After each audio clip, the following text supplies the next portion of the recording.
नमस्कार दोस्तों, मेरा नाम है प्रकाश कांडपाल और आप देख रहे हैं कहानियाँ। आज की जो हमारी कहानी है वो वशीकरण पर आधारित है। वशीकरण से लेकर हम कोई पुख्ता सबूत तो आपको नहीं दे सकते। ये एक काल्पनिक कहानी है, इसका वास्तविकता से कोई भी संबंध नहीं है।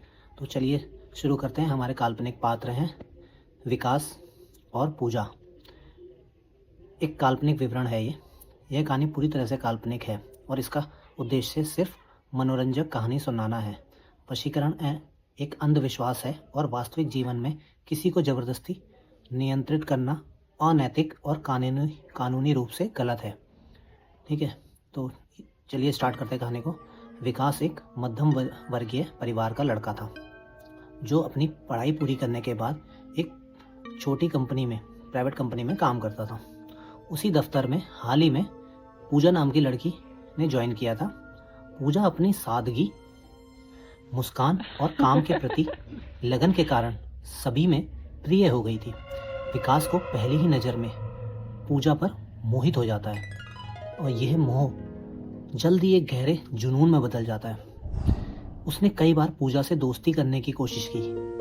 विकास ने पूजा को कॉफ़ी पर पूछा कि मेरे साथ कॉफ़ी पे चलोगी, लेकिन पूजा जो थी वो हमेशा से एक पेशेवर दूरी बनाए रखती थी विकास के साथ और शालीनता से उसकी हर पेशकश को ठुकरा देती थी। पूजा के बार बार मना करने से विकास का आत्मविश्वास टूट जाता है। वह यह स्वीकार नहीं कर पा रहा था कि पूजा उसे पसंद नहीं करती। उसे लगने लगा कि उसे पाने के लिए कुछ अलग करना पड़ेगा। उसके दिमाग में बार बार यही ख्याल आने लगा कि अगर वह उसे सीधे तौर पर हासिल नहीं कर सकता तो किसी और तरीके से करेगा। एक दिन क्या होता है, ऑफिस के एक सहयोगी ने बातचीत के दौरान मजाक में वशीकरण का जिक्र किया, जिसे सुनकर विकास के दिमाग में खतरनाक विचार आया। विकास ने इंटरनेट पर वशीकरण के बारे में खोज शुरू कर दी और जल्दी उसे शहर के बाहर रहने वाले एक स्वघोषित तांत्रिक बाबा का पता चला। अत्यधिक निराशा और जुनून में डूबे विकास ने अगले ही दिन तांत्रिक से मिलने का फैसला किया। तांत्रिक ने विकास की पूरी बात सुनी, उसे विश्वास दिलाया वह वशीकरण की मदद से पूजा को उसके वश में कर देगा। तांत्रिक ने इस काम के लिए विकास से मोटी रकम मांगी और कुछ अजीबोगरीब चीज़ें जैसे पूजा के कपड़ों का छोटा सा टुकड़ा, उसकी तस्वीर लाने को कहा। विकास ने किसी तरह पूजा की एक पुरानी तस्वीर हासिल की। तांत्रिक ने अमावस्या की रात एक सुनसान जगह पर कुछ रहस्यमय और डरावनी रस्में की। उसने मंत्रों का जाप किया, कुछ सामग्री जलाई और विकास से वादा किया कि कुछ ही दिनों में पूजा उसके वश में हो जाएगी और वही करेगी जो विकास चाहेगा। विकास को अब अपने काम से ज़्यादा इस वशीकरण पर विश्वास होने लग गया था। अगले कुछ ही दिनों में विकास ने पूजा के व्यवहार में अजीबोगरीब बदलाव महसूस किए। जो पूजा पहले उससे बात करने से कतराती थी, वह अब उसे देखकर मुस्कुराने लगी थी। वह अचानक विकास के हर काम में मदद करने लगी और उसे अपने निजी जीवन के बारे में भी बताने लगी। सबसे चौंकाने वाली बात तो यह थी कि पूजा ने पहल करके विकास से मिलना जुलना शुरू कर दिया, जबकि विकास ने उसे मनाना बंद कर दिया था। विकास यह देखकर उत्साहित था कि वशीकरण काम कर गया। उसने पूजा से अपने प्यार का इजहार किया और पूजा ने बिना किसी सवाल के उसे स्वीकार कर लिया। विकास और पूजा का रिश्ता शुरू हो गया। सब कुछ विकास के मन मुताबिक था, लेकिन कुछ हफ्तों बाद विकास को एक बात खटकने लगी। पूजा हमेशा उदासीन और गुमसुम रहती थी।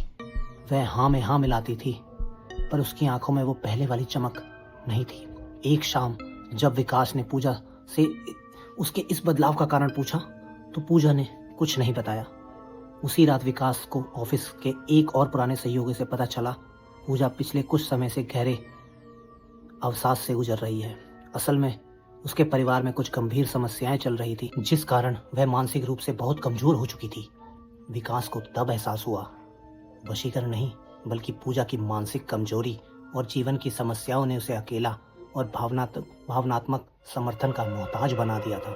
विकास वह पहला व्यक्ति था जिसने लगातार उस पर ध्यान दिया और इस कमजोरी के चलते पूजा ने भावनात्मक सहारा ढूंढते हुए उसे स्वीकार किया था। विकास को अपने किए पर गहरा पछतावा हुआ। उसे महसूस हुआ कि उसने पूजा की कमजोरी का फायदा उठाया है। उसने तुरंत उस तांत्रिक के पास जाना बंद कर दिया और यह समझने लगा कि किसी को जबरदस्ती पाना सिर्फ एक भ्रम है। विकास ने वशीकरण के झूठ को किनारे कर सच में पूजा का साथ देने और उसकी मानसिक रूप से मदद करने का फैसला किया। यह कहानी यहीं खत्म होती है। इस संदेश के साथ कि प्यार और रिश्ते जबरदस्ती या जादू से नहीं बल्कि सच्चे सम्मान और आपसी समझ से बनते हैं। क्या आप इस तरह की और काल्पनिक कहानी के बारे में जानना चाहते हैं? तो आप देखते रहिए कहानियाँ। नमस्कार दोस्तों।